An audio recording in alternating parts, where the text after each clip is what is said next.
Finance minister ने अपने union budget 2025-26 के भाषण में यह स्पष्ट किया कि agriculture is the first and most crucial growth engine of India economy. यह सिर्फ एक पारंपरिक क्षेत्र नहीं है, बल्कि India food security, rural economy और सेल्फ रिलायंस का सबसे महत्वपूर्ण स्तंभ भी है। आज भारत ग्लोबल एग्रीकल्चर प्रोडक्शन में टॉप कंट्रीज में शामिल है, लेकिन climate change, unbalance production, market volatility और स्मॉल फार्मर्स की फाइनेंशियल डिफिकल्टीज के कारण यह सेक्टर व्यापक सुधारों की मांग कर रहा है।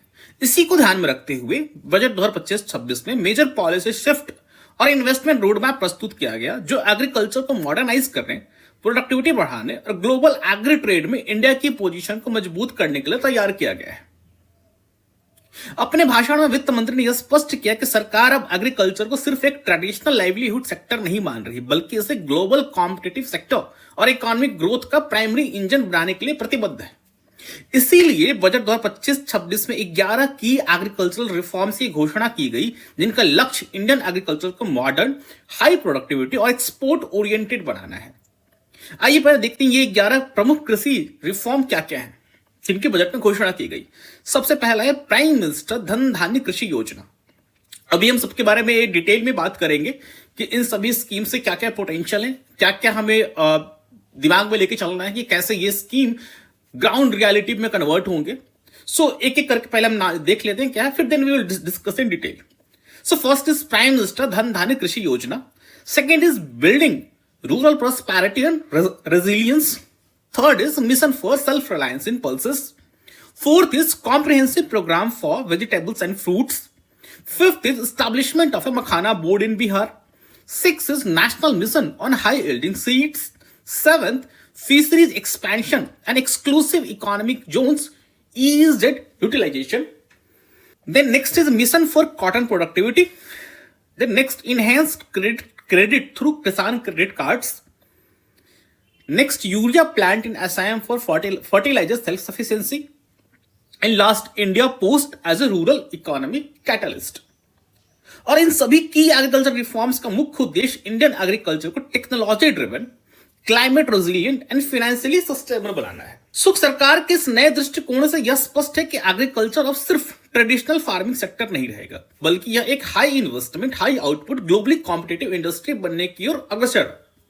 अब सबसे बड़ा सवाल यह है कि क्या बजट 2025-26 की ये रिफॉर्म भारतीय किसानों की प्रोडक्टिविटी, इनकम और मार्केट पोजीशन को सुधार पाएंगे, या फिर सिर्फ ये एक विजन स्टेटमेंट बन के रह जाएगा?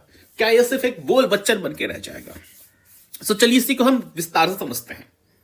सबसे पहले हम बात करते हैं प्रधानमंत्री धन धान्य कृषि योजना की।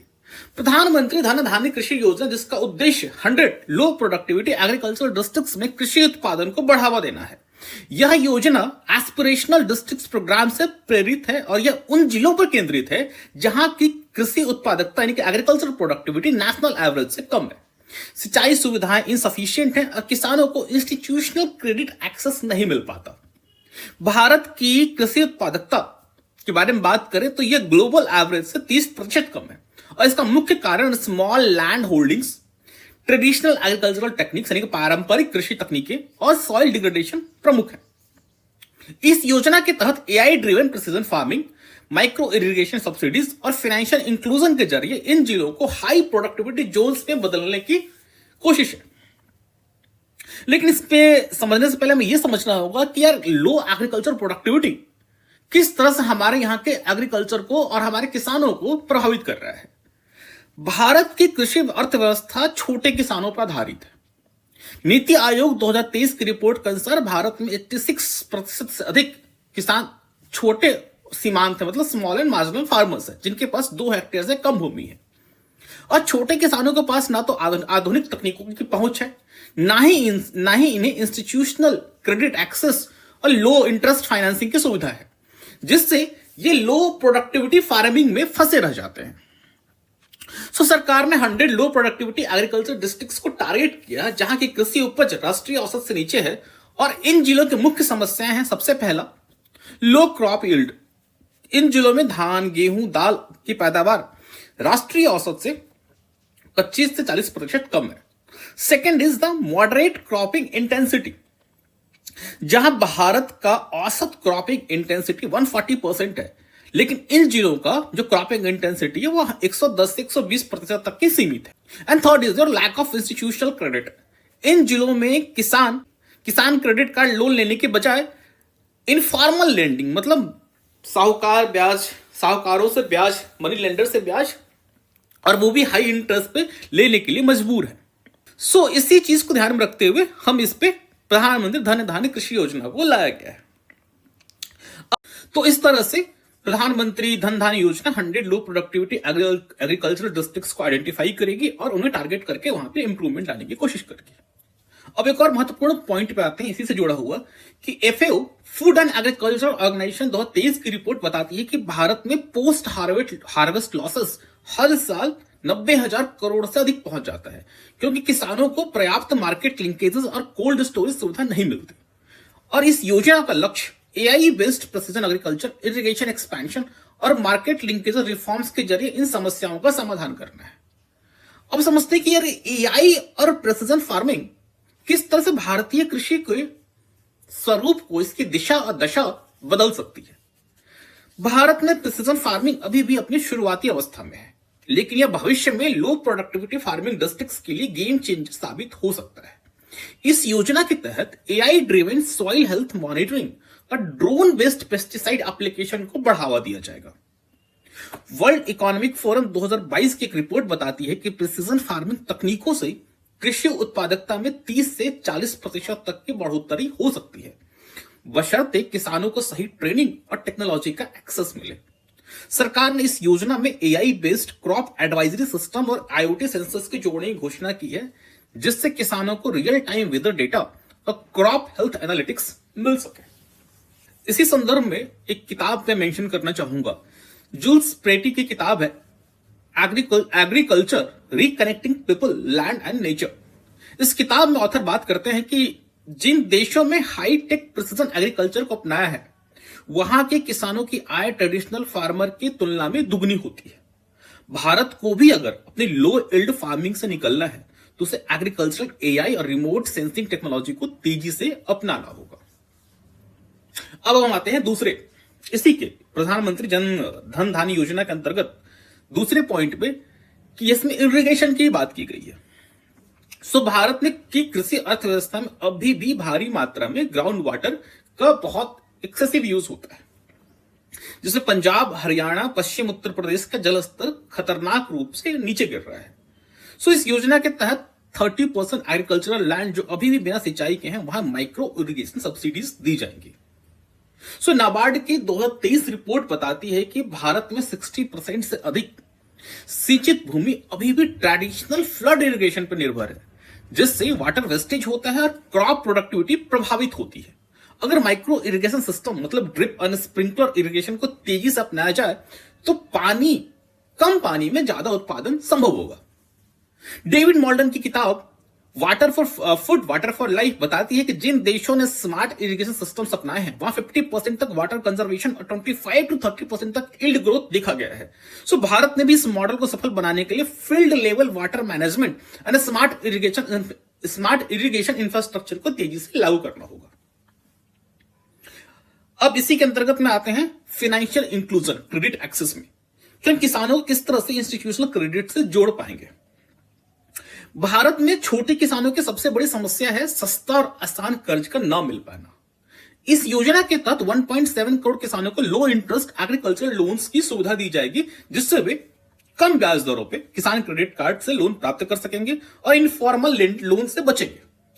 वर्ल्ड बैंक की 2023 की रिपोर्ट बताती है कि जिन देशों में स्मॉल फार्मर्स को इंस्टीट्यूशनल क्रेडिट आसानी से उपलब्ध होता है, वहां एग्रीकल्चर ग्रोथ तेजी से होता है और रूरल इकोनॉमी मजबूत बनती है।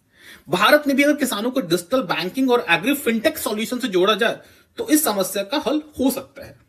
हेर्नांडो डी सोटो की मशहूर किताब द मिस्ट्री ऑफ कैपिटल बताती है कि अगर किसानों को सस्ता कर्ज और सही फाइनेंशियल सपोर्ट मिले तो अपनी भूमि को ज्यादा प्रोडक्टिव बना सकते हैं और गरीबी से बाहर निकल सकते हैं। सो भारत के स्मॉल फार्मर्स को फाइनेंशियली एम्पावर करने के लिए we need digital KCC loans and easy access to credit, और यह एक बहुत ही माइलस्टोन स्टेप साबित हो सकता है इंडियन एग्रीकल्चर में। सो अब हम ओवरऑल इस पर्टिकुलर स्कीम के बारे में बात करें, क्या यह योजना भारतीय कृषि को हाई प्रोडक्टिविटी मॉडल में बदल सकती है? देखा जाए तो प्रधानमंत्री धन धान कृषि योजना को अगर सही तरीके से लागू किया गया तो ये 100 लो प्रोडक्टिविटी एग्रीकल्चर डिस्ट्रिक्ट्स को हाई आउटपुट जोन्स में बदलने की क्षमता रखता है। इससे न केवल किसानों की आय बढ़ेगी बल्कि फूड सिक्योरिटी, एक्सपोर्ट पोटेंशियल भी मजबूत होगा। डेविड मोंटगोमरी की किताब growing a revolution bringing our soil back to life, ये किताब बताती है कि जब सॉइल हेल्थ, इरिगेशन और मार्केट लिंकेज को साथ में इंप्रूव किया गया, वहां कृषि उत्पादकता में सस्टेनेबल ग्रोथ आई है। और अगर भारत को लो प्रोडक्टिविटी फार्मिंग से ग्लोबल एग्रीकल्चर लीडर बनना है तो इस मॉडल को तेजी से अपनाना होगा। अब सबसे बड़ा सवाल यह है कि क्या प्रधानमंत्री धन धान कृषि योजना भारतीय किसानों को हायर इनकम और बेटर प्रोडक्टिविटी के लेके जाएगी या सिर्फ एक गवर्नमेंट अनाउंसमेंट बन के रह जाएगी? अगर इसका सही एक्सक्यूशन हुआ तो यह योजना इंडियन एग्रीकल्चरली गेम चेंजर साबित हो सकता है। लेकिन यह भी अगर इंप्लीमेंटेशन डिलेज और ब्यूरोक्रेटिक इनएफिशिएंसी से फंस गई तो यह एक और मिस्ड अपॉर्चुनिटी बन सकती है। अब हम आते हैं दूसरे सबसे मोस्ट इंपॉर्टेंट स्कीम पे जो रूरल प्रोस्पेरिटी एंड रेजिलियंस के लिए प्रतिबद्ध है, that is building rural prosperity and resilience, जिसके थ्रू भारत के गांवों को आत्मनिर्भर बनाने का लक्ष्य रखा गया है।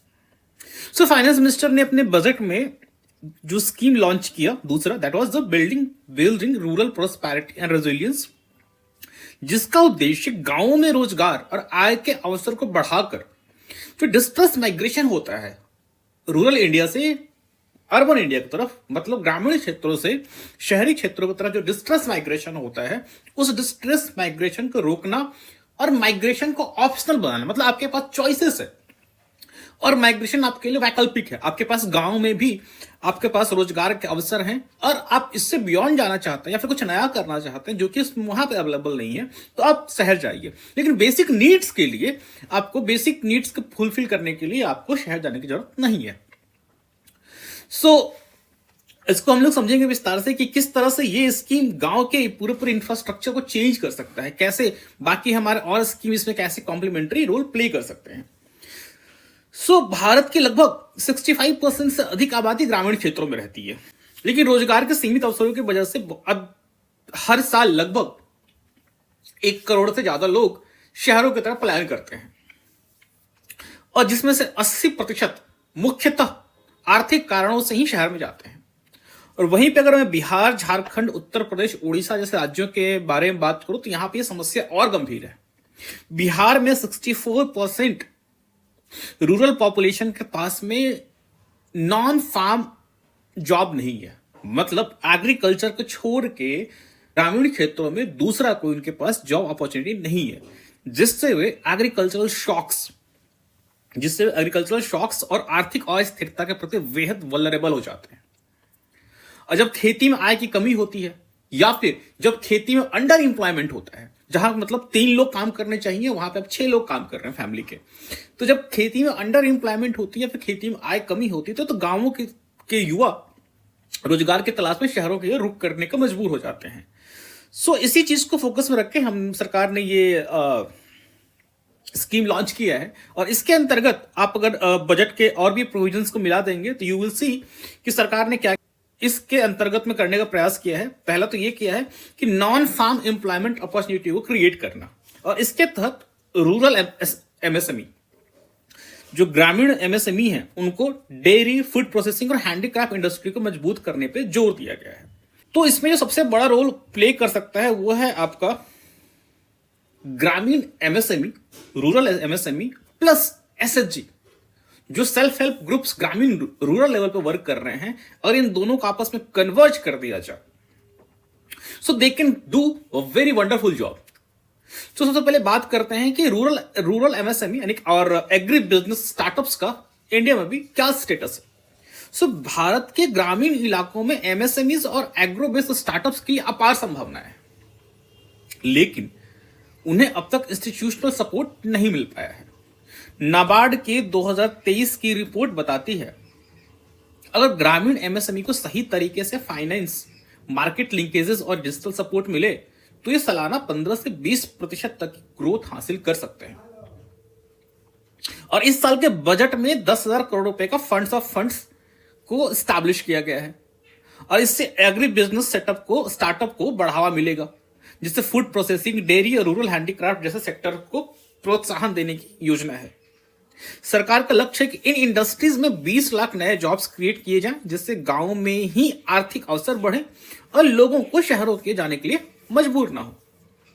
अब देखते हैं कि जिस तरह से रूरल एमएसएमई की तरफ सरकार का ये रुझान है और जिस तरह से ग्रामीण क्षेत्रों में ही एम्प्लॉयमेंट जनरेशन करने के लिए सरकार प्रतिबद्ध है, तो क्या इस तरह के मॉडल्स ग्लोबल लेवल पे अन्य देश ने अपनाया है, और अपनाया है तो वहां पे इसका क्या इफेक्ट रहा है?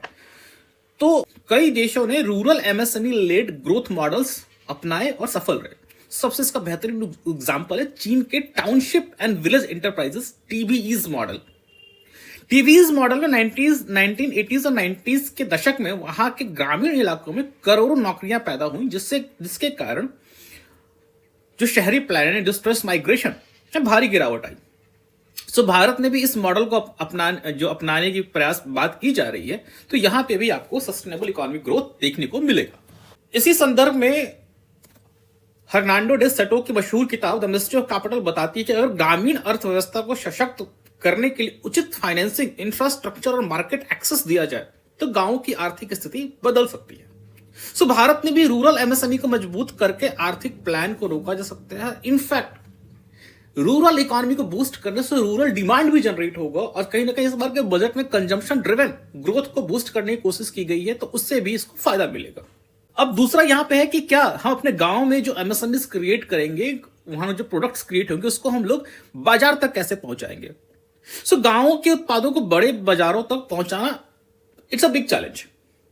भारतीय किसान और कारीगर अक्सर बिचौलियों के चंगुल फंस जाते हैं, मिडिल मैन, जिससे उनके उत्पादों का सही दाम उन्हें नहीं मिल पाता। इसी समस्या का समाधान करने के लिए सरकार ने इंडिया पोस्ट को रूरल ई कॉमर्स हब में बदलने की योजना बनाई है, जो मैं इसी लेक्चर में लास्ट पॉइंट में डिस्कस। इस योजना के तहत ग्रामीण उत्पादों को सीधा नेशनल और ग्लोबल मार्केट्स तक पहुंचाने के लिए इंडिया पोस्ट का डिजिटल विस्तार किया जाएगा, ताकि जो हमारे पास ग्रामीण क्षेत्रों जो हमारे प्रोडक्ट्स होंगे वो प्रोडक्ट्स में ग्लोबल मार्केट से हम इसको इंटीग्रेट कर सकें। वर्ल्ड बैंक 2023 की रिपोर्ट बताती है कि जिन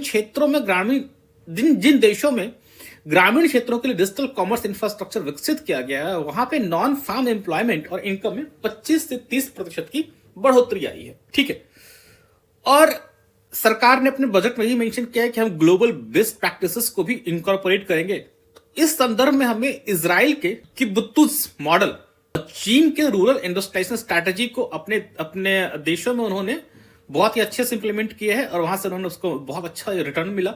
सो हमें इजराइल के किबुत्तुज मॉडल और चाइना के रूरल इंडस्ट्रियलाइजेशन स्ट्रैटेजी को हमें अपनाने की जरूरत है। दूसरा बजट में बात की गई कि मल्टीलैटरल फाइनेंसिंग के बारे में, जिसमें हम विश्व bank, world bank, Asian development bank, अंतर्राष्ट्रीय कृषि विकास कोष IFAD के तकनीकी और वित्तीय सहायता ले सकते हैं। इसी में एक मशहूर किताब है रिचर्ड बाल्डविन की, the great convergence.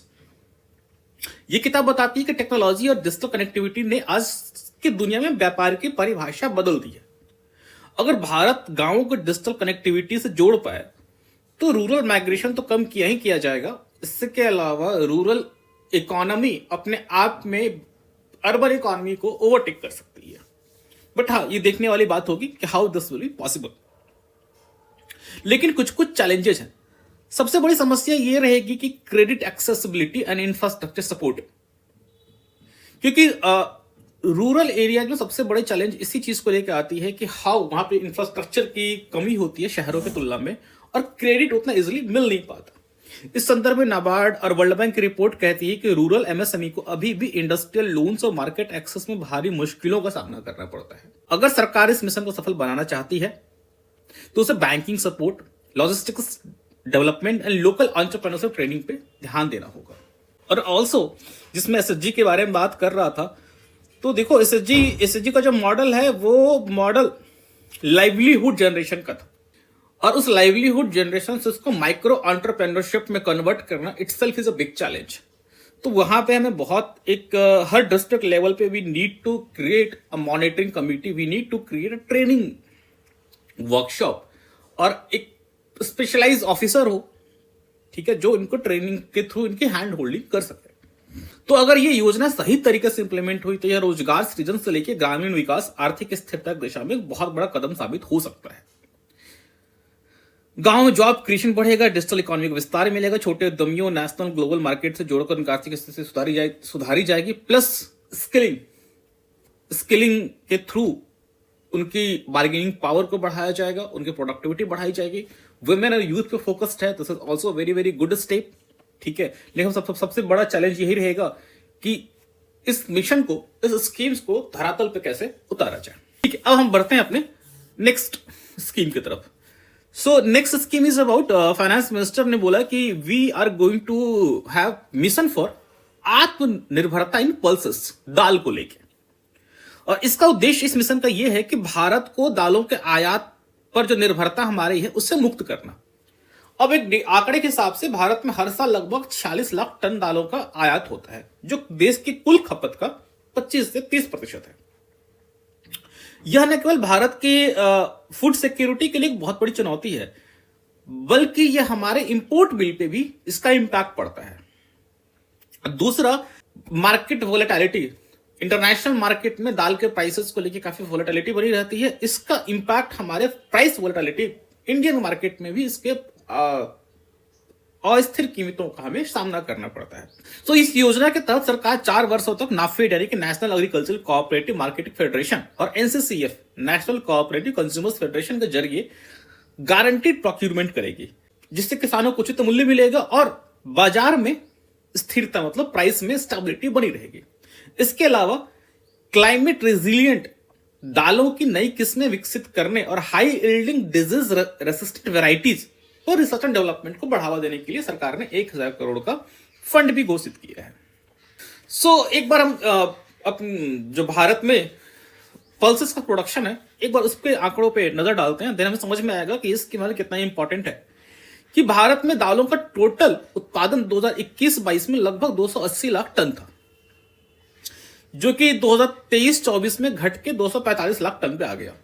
So almost 11 से 12% की भारी गिरावट देखने को मिली। और इसका जो मुख्य कारण जो इकोनॉमिस्ट बताते हैं वो ये बताते हैं कि इरेटिक क्लाइमेट पैटर्न, जो क्लाइमेट चेंज के कारण जो क्लाइमेटिक एक्सट्रीम क्लाइमेट इवेंट्स बहुत तेजी से हो रहे हैं, and second was the irregular rainfall. और आप लोगों को बता दो कि मेजॉरिटी ऑफ जो हमारे यहाँ का पल्स प्रोडक्शन होता है that is in rainfed areas, वहां पे आपको इरिगेशन की फैसिलिटीज नहीं है। तो ये this pulses production is directly dependent upon rainfall. So just थोड़ा सा भी क्लाइमेटिक पैटर्न में थोड़ा सा भी वेरिएशन आता है तो हमारे यहाँ पल्स प्रोडक्शन उसका इंपैक्ट देखने को मिलता है। सेकेंड, रेनफेड एरियाज में है तो इनकी प्रोडक्टिविटी भी लो रहती है। सो आईएमडी के 2023 की एक रिपोर्ट बताती है कि भारत में मानसून का पैटर्न तेजी से बदल रहा है, जिससे खरीफ सीजन में दलहन की पैदावार कम हो रही है। विशेष रूप से मध्य प्रदेश, महाराष्ट्र, राजस्थान और कर्नाटक जैसे प्रमुख दलहन उत्पादक राज्यों में ड्रॉट, अनसीजनल रेनफॉल और हीट वेव की घटनाएं बढ़ रही हैं, जिससे दालों की खेती प्रभावित हो रही है। इसी संदर्भ में एक फाओ की रिपोर्ट है, फूड एंड एग्रीकल्चर ऑर्गेनाइजेशन की 2023 की रिपोर्ट बताती है कि भारत के किसानों को water efficient and drought resistant pulse variety की जरूरत है, ताकि ये बदलते जलवायु पैटर्न के अनुरूप अपनी खेती को ढाल सके। और अगर मैंने बताया कि भारत में जो हमारे यहाँ पल्सेस का प्रोडक्टिविटी है वो कम है।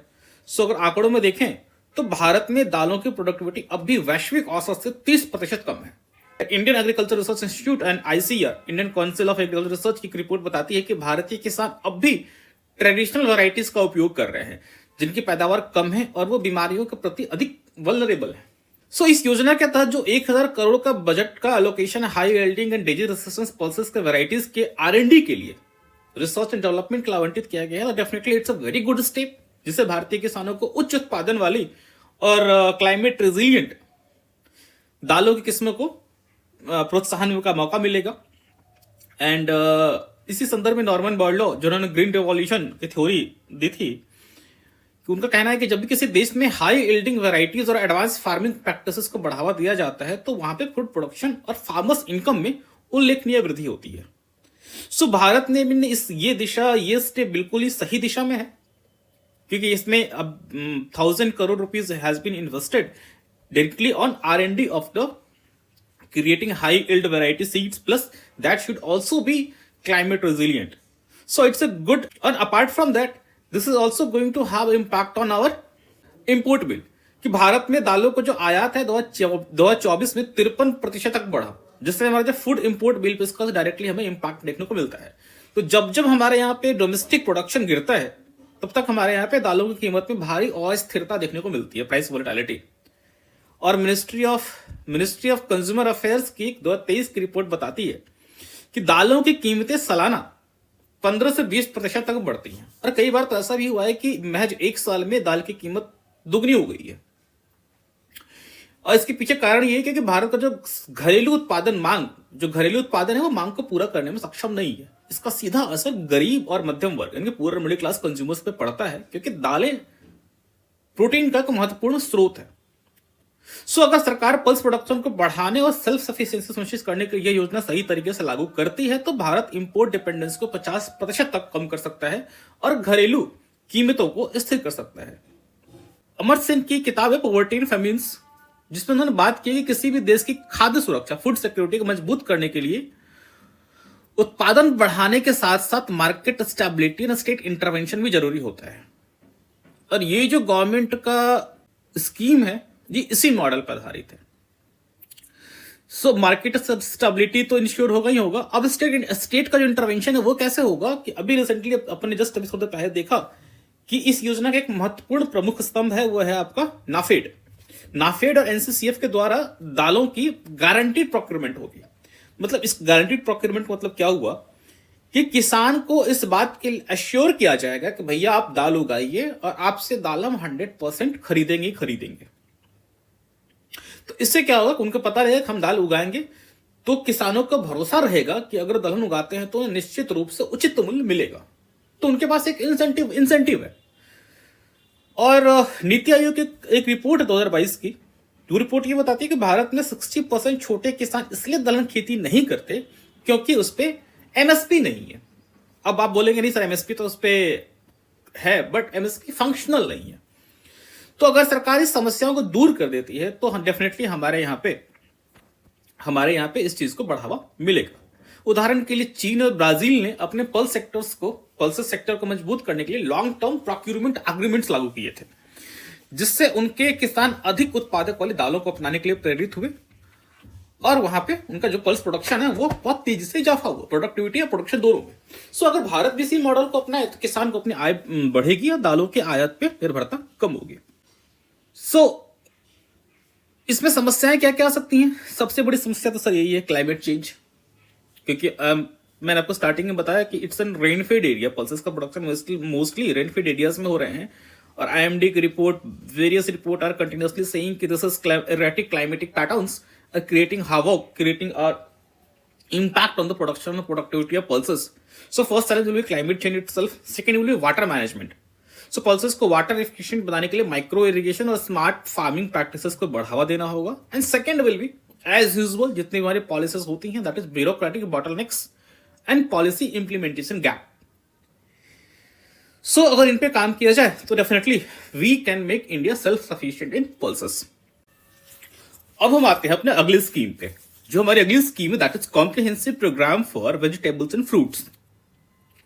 इसका उद्देश्य भारत में फलों और सब्जियों के उत्पादन को बढ़ाना, पोस्ट हार्वेस्ट लॉसेस को कम करना और वैल्यू एडिशन को बढ़ावा देना है। सरकार ने 500 करोड़ का निवेश कोल्ड स्टोरेज इंफ्रास्ट्रक्चर में करने की योजना बनाई है, जिससे किसानों को उनके उत्पादों को बेहतर मूल्य मिल सके और बाजार में जो प्राइस की वोलेटिलिटी होती है, सीजनल वोलेटिलिटी, उसमें बचाव हो सके, उसमें कमी आ जाए। ठीक है, तो एक बार हम भारत के प्रोसेस्ड फूड इंडस्ट्री के बारे में जरा बात करें। सो जो भारत की प्रोसेस्ड फूड इंडस्ट्री है वो पहले से ही $500 बिलियन का ग्लोबल मार्केट को वो एक्सपोर्ट ओरिएंटेड कैप्चर किए हुए है, लेकिन अपर्याप्त वैल्यू एडिशन और खराब स्टोरेज एंड लॉजिस्टिक्स इंफ्रास्ट्रक्चर के कारण किसान इस अवसर का पूरा लाभ नहीं उठा पा रहे हैं। इंडिया के food processing industry specially in high value food जैसे फ्रूट्स एंड वेजिटेबल्स में काफी बड़ा स्कोप है।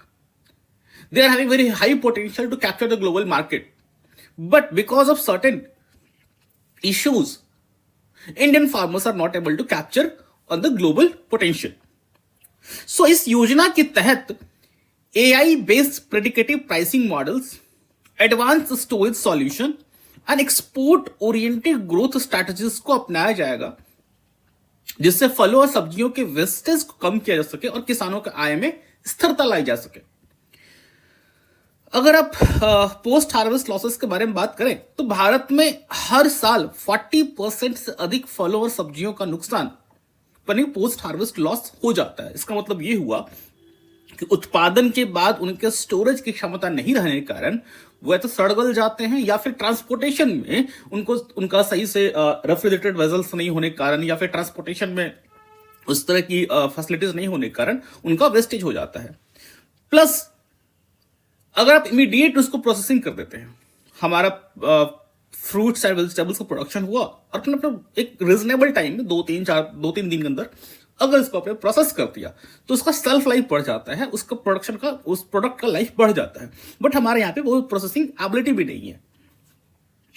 सो एक रिपोर्ट के हिसाब से कि भारत में लगभग 90,000 करोड़ मूल्य के फ्रूट्स एंड वेजिटेबल्स बर्बाद हो जाते हैं क्योंकि cold chain infrastructure processing units की कमी है।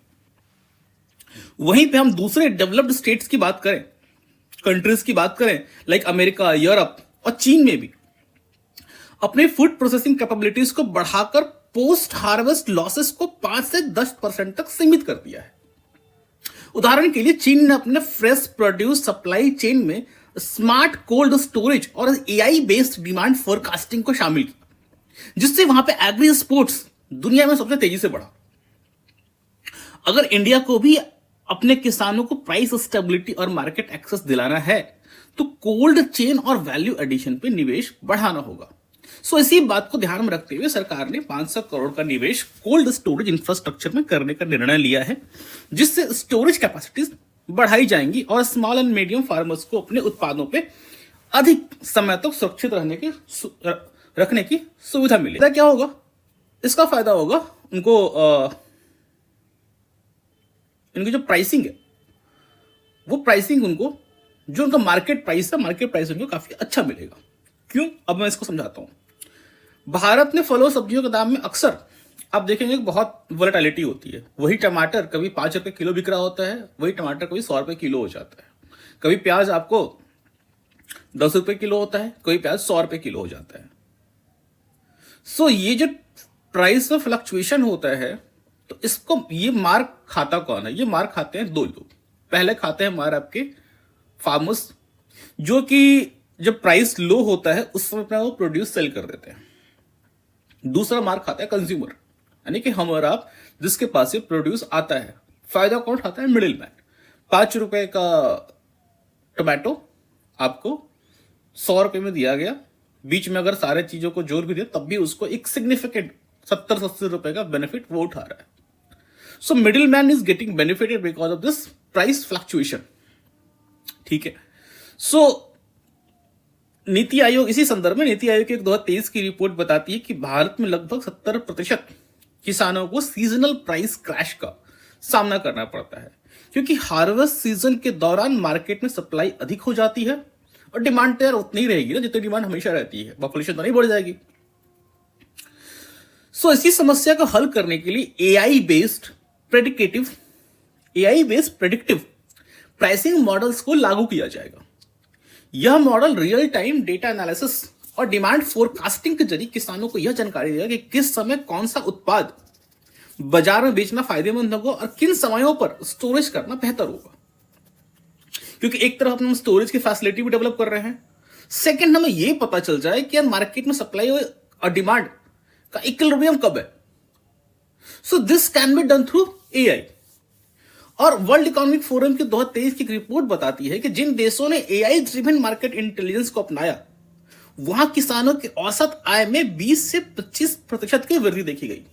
फॉर एग्जांपल, नीदरलैंड के एआई ड्रिवन एग्रीटेक सॉल्यूशन ने किसानों को स्टोरेज और प्राइस ट्रेंड्स की बेहतर जानकारी दी, जिससे वे पीक डिमांड पीरियड में ही अपने प्रोडक्ट्स को बेच सके और अपने मैक्सिमम प्रॉफिट को उठा सके। थॉमस हैगर की किताब है द अल्केमी ऑफ एयर। यह किताब बताती है कृषि और टेक्नोलॉजी के सही इंटीग्रेशन से कृषि उत्पादकता और किसानों की आय दोनों में सस्टेनेबल ग्रोथ लाई जा सकती है। अगर भारत को फलों और सब्जियों के उत्पादन और बाजार मूल्यों में स्थिरता लानी है तो उसे एआई और डेटा एनालिटिक्स को अपने कृषि सेक्टर में बड़े पैमाने पे इंटीग्रेट करना होगा। अब आते हैं तीसरा कंपोनेंट कि आप एक तो fruits and vegetable already high value products हैं और इनमें अगर अपन प्रोसेसिंग करते हैं सो इनका वैल्यू भी बढ़ जाता है और इनकी सेल्फ लाइफ भी बढ़ जाती है। सो हमारे पास इस वैल्यू एडिशन के लिए हमारे पास क्या कैपेसिटी और इसमें हमें क्या करने की जरूरत है। सो भारत पहले से ही प्रोसेस्ड फूड इंडस्ट्री में एक बड़ा खिलाड़ी है, लेकिन वैल्यू एडिशन की कमी के कारण इंडियन फार्मर्स इस सेक्टर का पूरा लाभ नहीं उठा रहे, जिसे मैंने पहले ही बताया। वर्तमान में भारत का प्रोसेस्ड फूड एक्सपोर्ट $500 बिलियन का है, लेकिन अगर वैल्यू एडिशन पर ध्यान दिया जाए यह आंकड़ा कई गुना बढ़ सकता है। Indian brand equity foundation ABF की 2023 की रिपोर्ट बताती है अगर भारत अपने फ्रूट्स एंड वेजिटेबल्स प्रोसेसिंग को मजबूत करता है तो 2030 तक $1 ट्रिलियन की इंडस्ट्री बन सकती है। दुनिया के कई देशों ने processing and export led growth model अपनाए हैं। इटली, फ्रांस, स्पेन ने अपने grape and olive processing industry को ग्लोबल सप्लाई चेन से जोड़ा, जिससे उनकी एग्री जीडीपी में तेजी से बढ़ोतरी हुई। अगर Bharat processed mangoes, tomato puree, freeze dried vegetables, packaged fruits जैसा सेक्टर में निवेश बढ़ाए तो यह ग्लोबल मार्केट में अपनी हिस्सेदारी बढ़ा सकता है। हैरोल्ड स्मिथ की किताब है food and innovation the global future, बताती है कि फूड प्रोसेसिंग में इनोवेशन से ही किसी भी देश में कृषि अर्थव्यवस्था को ग्लोबली कॉम्पिटिटिव बनाया जा सकता है। भारत को अगर इस सेक्टर में आगे बढ़ना है तो cold storage, processing infrastructure and export oriented policy पर अधिक जोर देना होगा। फाइनली इस स्कीम के बारे में बात करें तो अगर ये scheme that is comprehensive programme for vegetables and fruits को सही तरीके से लागू किया गया तो भारत के कृषि उत्पादों को वेस्ट से वैल्यू एडेड प्रोडक्ट्स में बदलने और ग्लोबल मार्केट में एक्सपैंड करने में मदद मिलेगा। इस योजना का सबसे बड़ा फायदा यह होगा कि छोटे और मध्यम किसान अब अपने उत्पादों को बेहतर कीमत में बेच सकेंगे और सीजनल प्राइस क्रैश की समस्या से बच पाएंगे। कोल्ड स्टोरेज इंफ्रास्ट्रक्चर में निवेश से किसानों को यह फ्रीडम मिलेगी कि जब चाहे तो अपनी उपज बाजार में बेच सके और सही दाम प्राप्त कर सके। हालांकि कुछ चैलेंजेस हैं लाइक इंफ्रास्ट्रक्चर डेवलपमेंट और मार्केट लिंकेज को सही तरीके से लागू करना अब भी भारत में एक बहुत बड़ी चुनौती है। FAO यानी फूड एंड एग्रीकल्चर ऑर्गेनाइजेशन और वर्ल्ड बैंक की रिपोर्ट्स बताती है कि भारत के अधिकांश कोल्ड स्टोरेज फैसिलिटीज केवल बड़े व्यापारियों और कॉर्पोरेट्स के लिए उपलब्ध हैं, जबकि छोटे किसानों को इन सुविधाओं तक एक्सेसिबिलिटी नहीं है। अगर सरकार इस मॉडल को फार्मर्स कोऑपरेटिव और स्मॉल फार्मर्स के लिए एक्सेसिबल बनाए तो यह नीति ज्यादा प्रभावी हो सकती है। Now coming to the most important specially for Bihar, जिसमें फाइनेंस मिनिस्टर अनाउंस कि बिहार में बिहार मखाना बोर्ड की स्थापना की जाएगी, जिसका उद्देश्य मखाना यानी कि फॉक्स नट्स के उत्पादन, ब्रांडिंग और निर्यात क्षमता को बढ़ाना है। एक बार स्टैट्स पे देखते हैं तो बिहार दुनिया के कुल मखाना उत्पादन का 90% अकेला बिहार प्रोड्यूस करता है, लेकिन अब तक अंतरराष्ट्रीय बाजार में इसकी पहचान और स्टैंडर्डाइजेशन की कमी के कारण किसान अपनी वास्तविक क्षमता का पूरा लाभ नहीं उठा पाए हैं। ये scheme geographical indication GI certification, value addition और फार्मर प्रोड्यूसर ऑर्गेनाइजेशन FPOs के इंटीग्रेशन एकीकरण पे जोर देता है, जिससे बिहार के किसानों को वैश्विक बाजारों में उच्च दाम मिल सके और मखाने का व्यवसाय सस्टेनेबल और एक्सपोर्ट ओरिएंटेड बनाया जा सके। सबसे बड़ी बात है कि मखाने का स्कोप क्या है। मखाना एक सुपर फूड के रूप में इसको ग्लोबली पहचान मिल रही है, नॉट ओनली इंडिया, ग्लोबली। मखाना को एक सुपर फूड माना जाता है, जिससे ग्लोबल डिमांड बहुत तेजी से बढ़ रही है। IBEF Indian brand equity foundation 2023 की रिपोर्ट बताती है कि वैश्विक सुपर फूड मार्केट $200 बिलियन से अधिक का है और भारत अगर सही ब्रांडिंग और स्टैंडर्डाइजेशन के साथ प्रवेश करे यह $5 बिलियन के बाजार हिस्से पे कब्जा कर सकता है। FAO की 2022 की रिपोर्ट के अनुसार बिहार में मखाना किसानों को औसतन पर किलो सिर्फ 500 रुपए मिलते हैं, जबकि इसी मखाना को इंटरनेशनल मार्केट में ब्रांडेड मखाना पैकेजिंग करके इसको 200 से 2500 रुपए किलो के दर से बेचा जाता है। और इस प्राइस गैप का मुख्य कारण है एक्सपोर्ट मार्केट में ब्रांडिंग और स्टैंडर्डाइजेशन की कमी।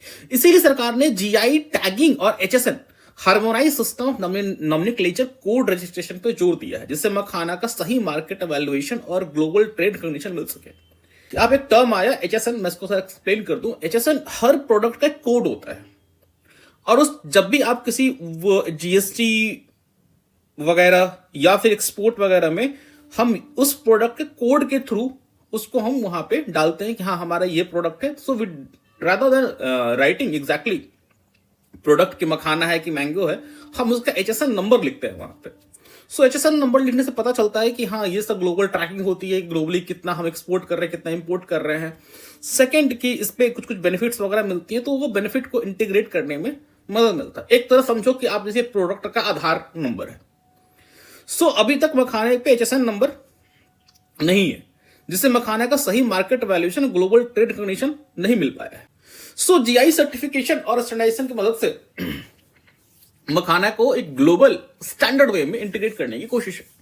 और GI सर्टिफिकेशन के बारे में आप लोगों को पता होगा, GI सर्टिफिकेशन किसी भी उत्पाद की क्वालिटी और ऑथेंटिसिटी को सुनिश्चित करता है, जिससे ग्लोबल बायर्स को भरोसा होता है कि वो एक प्रीमियम और विशिष्ट उत्पाद खरीद रहे हैं। उदाहरण के लिए दार्जिलिंग टी, अल्फांसो मैंगो को GI टैग मिलने के बाद उनके इंटरनेशनल डिमांड और प्राइसिंग में जबरदस्त वृद्धि हुई है। तो बिहार के मखाना को GI सर्टिफिकेशन के साथ उसको प्रमोट करेंगे तो उसको as a super food high quality standard के साथ इंटरनेशनल मार्केट में उसको रिकॉग्निशन मिलेगा। इससे किसानों को प्रीमियम प्राइसिंग और मिडिल मैन की भूमिका कम होगी। हर्नांडो डी सोटो की किताब द मिस्ट्री ऑफ कैपिटल बताती है कि जब किसी उत्पाद को लीगल आइडेंटिटी जैसे कि GI सर्टिफिकेशन मिलती है तो उसकी मार्केट वैल्यू कई गुना बढ़ जाती है।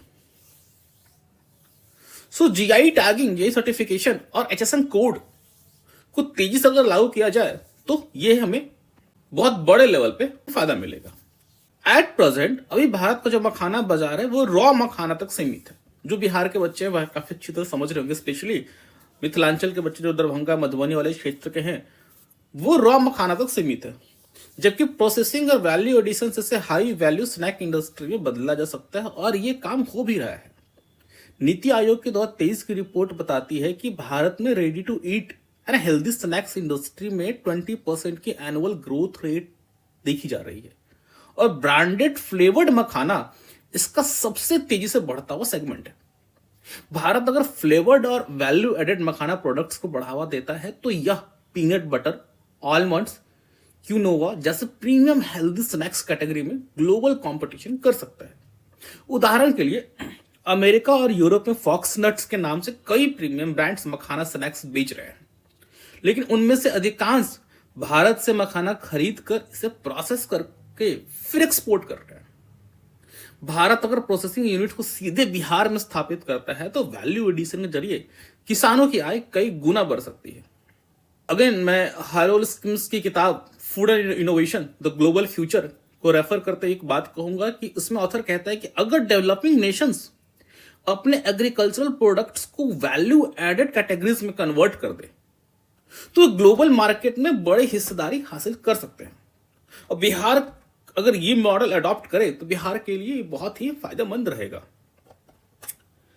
अब एक और जो सबसे बड़ी समस्या है मखाना फार्मर्स के साथ में, क्योंकि makhana farmers are very scattered group, very small group, so जो इनकी निगोशिएशन पावर है वो बहुत कमजोर है। निगोशिएशन पावर मतलब क्या? Pricing bargaining. जैसे अकेला आप मार्केट में किसी से बार्गेन करो प्राइस को, और एक पूरे ग्रुप के साथ बार्गेन करो, पूरा सप्लायर ग्रुप एक साथ आ जाए तो आपकी बार्गेनिंग पावर बढ़ जाती है। प्लस आपके पास वो नॉलेज भी होनी चाहिए कि हाँ मार्केट में क्या असली डिमांड है, मार्केट में क्या प्राइस चल रही है। So it's not only makhana farmer, Indian farmers की सबसे बड़ी समस्या है कि वो B2B मार्केट यानी कि बिजनेस टू बिजनेस मार्केट में अपनी बार्गेनिंग पावर बढ़ाने के लिए संगठित नहीं है। सो इसी समस्या को ध्यान रखते हुए सरकार ने फार्मर प्रोड्यूसर ऑर्गेनाइजेशन FPOs के माध्यम से किसानों को संगठित करने का निर्णय लिया है। अब FPOs के बारे में थोड़ा सा दे बताता हूं, वो मैं क्लास में I will teach you in detail. FPOs क्या है कि कोऑपरेटिव और कॉर्पोरेट दोनों को मिक्स कर दो। कोऑपरेटिव का स्पिरिट और कॉर्पोरेट का प्रोफेशनलिज्म दोनों को मिक्स करके FPO का कॉन्सेप्ट लाया गया है। एक कोऑपरेटिव में पाया गया है, कोऑपरेटिव में कोऑपरेशन था बट उनमें प्रोफेशनलिज्म नहीं है। और कॉर्पोरेट में प्रोफेशनलिज्म तो है, but they are highly profit driven. So इन दोनों के स्पिरिट को मिक्स कर दो तो एक नई ऑर्गेनाइजेशन बनती है जो फार्मर्स की है, फार्मर्स प्रोड्यूसर ऑर्गेनाइजेशन, और इसने बहुत अच्छा काम किया हुआ है। सो इंडियन फार्मर्स की समस्या को दूर करने के लिए सरकार लगातार एफपीओस को प्रमोट कर रही है, फार्मर्स प्रोड्यूसर्स ऑर्गेनाइजेशन। अब एफपीओ से जुड़े किसान अपने उत्पादों को बल्क में बेच सकते हैं और डायरेक्ट एक्सपोर्टर से जुड़ सकते हैं, जिससे उन्हें बेहतर मूल्य मिलेगा। वर्ल्ड बैंक 2023 की एक रिपोर्ट बताती है कि जिन देशों में फार्मर्स को कोऑपरेटिव और कलेक्टिव बिजनेस मॉडल में संगठित किया गया, वहां एग्रीकल्चरल इनकम औसतन 30% तक बढ़ा है। सो भारत को अगर ये बिहार का जो मखाना है उसको ग्लोबल फूड सप्लाई चेन से जोड़ना है, सो हमें एफपीओ मॉडल को बड़े बृहद स्तर पे अपनाना होगा।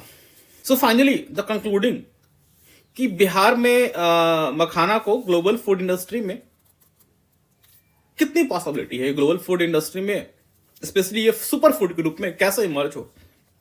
तो देखो, अगर ये योजना सही तरीके से लागू हुई तो बिहार के मखाना फार्मर्स की आय 3 से 4 गुना तक बढ़ सकती है। GI certification, value addition and direct market access से बिहार भारत के सबसे बड़े एग्रो प्रोसेसिंग हब्स में शामिल हो सकता है। और इस योजना का सबसे बड़ा फायदा यह होगा कि बिहार के किसान अब अपने उत्पाद को सिर्फ रॉ फॉर्म में बेचने के बजाय हाई वैल्यू प्रोसेस्ड प्रोडक्ट्स के रूप में अंतरराष्ट्रीय बाजार में उतार पाएंगे। इससे न केवल एक्सपोर्ट बढ़ेगा बल्कि बिहार के मखाना की ग्लोबल ब्रांडिंग भी होगी। लेकिन अगेन चैलेंजेस वही रहेंगे, जैसे एक्सपोर्ट स्टैंडर्डाइजेशन की कमी। जैसे मैंने बताया कि हमारे मखाना का अभी तक एचएसएन नहीं है, harmonise system of nomenclature code नहीं है, जिससे ग्लोबल ट्रेड डाटा सही से ट्रैक नहीं हो सकता। सेकेंड, अभी बिहार में हमारे पास प्रोसेसिंग इंफ्रास्ट्रक्चर नहीं है, अभी मखाना आप जाकर देखो तो रॉ फॉर्म में ही बिकते रहता है। Third, global marketing and branding, और इंटरनेशनल मार्केट में सही ब्रांडिंग स्ट्रेटेजी नहीं बनाई गई तो विदेशी ब्रांड्स इंडियन मखाना खरीद कर इसे अपनी ब्रांड आइडेंटिटी से बेचते रहेंगे। मतलब हमारे यहाँ का रॉ माल जाएगा, उसको लोग अपने ब्रांड में कन्वर्ट कर देंगे। अगर पता चला कि लेज मखाना लेके आ रहा है, मखाना हमारा फूड, लेज उसको हमसे खरीद रहा है 500 रुपए किलो, हमें बेच रहा है 2500 रुपए किलो। एक छोटा सा एग्जांपल देकर बताता हूं, जो आप लेज खाते हो उस लेज में वो जो आलू का पर केजी का प्राइस उसको कन्वर्ट किया जाए, it comes out to be 600 rupees per KG. तो जस्ट इमेजिन कि 500 रुपए किलो लोग मखाना अगर लेज बेचे तो इट मिनिमम वो 3000 रुपए किलो से बेचेंगे। तो ये सारे अगर चैलेंजेस को हमने ओवरकम कर लिया तो definitely we are going to have a new super food at global level, and that will come from our Bihar only. Let's move to the next scheme, National Mission on High Yielding Seeds.